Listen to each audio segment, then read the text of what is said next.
நீங்கள் ஒரு பெரிய லெசனை நல்லபடியாக படிப்பீங்க சரிங்களா. இப்போ வந்து நீங்கள் லிவிங் வேர்ல்டே படிச்சிங்கன்னு வச்சுக்கோங்களேன். அப்புறமேல வந்து செக்ஷுவலி படிச்சிங்க, ஃப்ளவரிங் பிளான்ஸ், அப்புறம் வந்து அனிமல் ஃபிசியாலஜி, அந்த மாதிரி நிறைய இது படிக்கிறீங்கன்னா, படிக்கும்போது பின்னாடி சம்மரின்னு ஒன்று இருக்கும் என்சிஆர்டியில். அந்த சம்மரிஸ் கூட நீங்கள் படித்து வச்சுக்கிட்டீங்கன்னா அதுவும் படிச்சுக்கோங்க. ஏன்னா ஒரு சில டைம் அந்த லைன்ஸ்லேருந்து கூட கேட்பாங்க. நீங்கள் யோசிப்பீங்க, ஏன்னா நான் என்சிஆர்டி ஃபுல்லாக படித்தேனே, ஆனால் என்னால் எதுவுமே பண்ண முடியலையே அப்படின்னு சொல்லி பார்த்தா அந்த சம்மரிலேருந்து கொஸ்டின்ஸ் வந்துருக்கும்.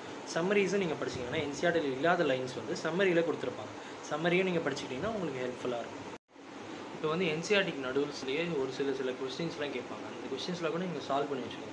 சம்டைம்ஸ் வந்து அதுலேருந்து கொஸ்டின் இருந்துச்சுன்னா உங்களுக்கு வந்து சால்வ் பண்ணுறதுல ஈஸியாக இருக்கும். நீங்கள் என்சிஆர்சி நடுவில் இப்போ ஒரு கொஸ்டின்ஸ் இப்போ which is the master gland இதுன்னு சொல்லி ஒரு கொஸ்டின் இருக்குது. நியூரல் கண்ட்ரோல் இதில் நம்மளோட கண்ட்ரோல் அண்ட் கோஆர்டினேஷன் வந்து which is the master gland அப்படின்னு ஒரு கொஸ்டின் இருக்குது. அந்த கொஸ்டின் வந்து நீங்களே ஆன்சர் பண்ணி நீங்கள் கற்றுக்கணும் சரிங்களா.